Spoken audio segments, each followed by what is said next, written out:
Hello friends, welcome to Vijaya creation. நான் என்ன பார்க்க போறேன்னு பாத்தீங்கன்னா பூந்தி லட்டு தான் பார்க்க போறோம். வாங்க எப்படி பண்ணலாம்னு பார்க்கலாம். பாருங்க லட்டு எப்படி இருக்குன்னு.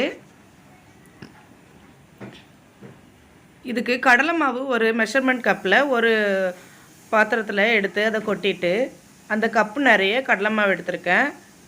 அதுக்கு கொஞ்சமா தண்ணி விட்டு அதை நல்லா குட்டி குட்டியா இல்லாம கட்டிப்படாம அழகா இந்த மாதிரி கலக்கி வச்சுக்கோங்க.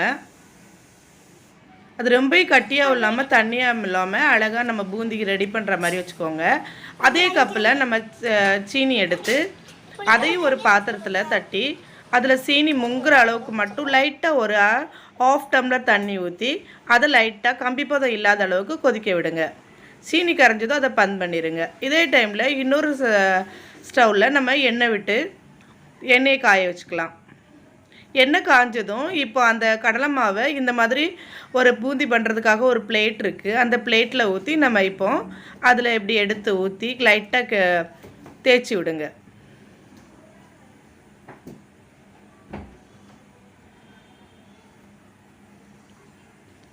பாருங்கள், இப்போ தேய்ச்சி விட்டுட்டு லைட்டாக அதை நல்லா அழகாக பொரிய விடுங்க.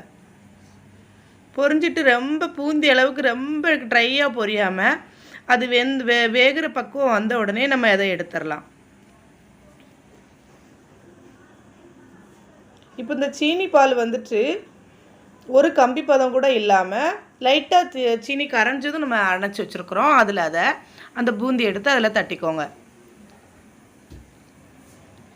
இது வந்து நம்ம இந்த சாதம் வடிக்கும் போது ஒரு கண்ணாப்புன்னு சொல்லுவோம். அது ஆப்பிளை கூட நம்ம எடுத்துக்கலாம்.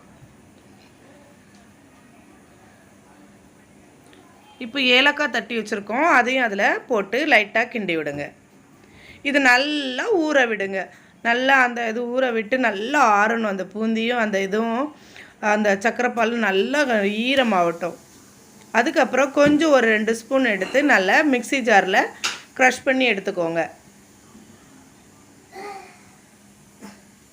அதையும் போட்டு அதில் லைட்டாக கிண்டி விடுங்க. இது எல்லாமே சேர்ந்து கொஞ்சம் கட்டிப்படும்போது இப்போது இதில் கேஷ்நட்டு பொரித்து எடுக்கிறதுக்காக கொஞ்சம் ஒரு 2 ஸ்பூன் நெய் விட்டு அதை நல்லா ஹீட் பண்ணிவிட்டு சிம்மில் வச்சுட்டு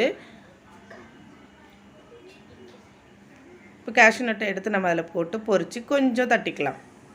தேவைப்பட்டால் போட்டுக்கலாம். நெய் கொஞ்சம் ஊற்றும் போது இன்னும் டேஸ்ட்டு கொஞ்சம் ஜாஸ்தியாக இருக்கும். பூந்தி லட்டுக்கு நெய் நல்லா ஊறிட்டு இருக்கும்போது தான் அதை சாப்பிடும்போது அவ்வளோ டேஸ்ட்டாக இருந்துச்சு. இந்த மாதிரி ஒரு வாட்டி செஞ்சு பாருங்கள்.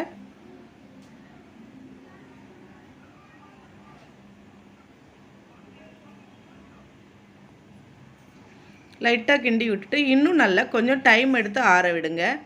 அப்படியே சூட்டோடு இருந்தால் இப்படி தான் கொஞ்சம் கிளுகிளுன்னு இருக்கும், நம்மளுக்கு பிடிக்கிறதுக்கு நல்லா வராது. இப்போ லைட்டாக கொஞ்சம் சூடாகவே தான் இருக்குது. நான் அப்படியே பிடிச்சி வச்சுக்கிறேன். அது ஆறுனப்புறம் நம்ம எடுத்து சாப்பிடலாம். அவ்வளோ டேஸ்ட்டாக இருந்துச்சு. நீங்களும் ஒரு வாட்டி செஞ்சு பாருங்கள் இந்த மாதிரி. இந்த வீடியோ பிடிச்சிருந்துச்சுன்னா லைக் பண்ணுங்கள், ஷேர் பண்ணுங்கள், மறக்காமல் கமெண்ட் பண்ணுங்கள். தேங்க்யூ.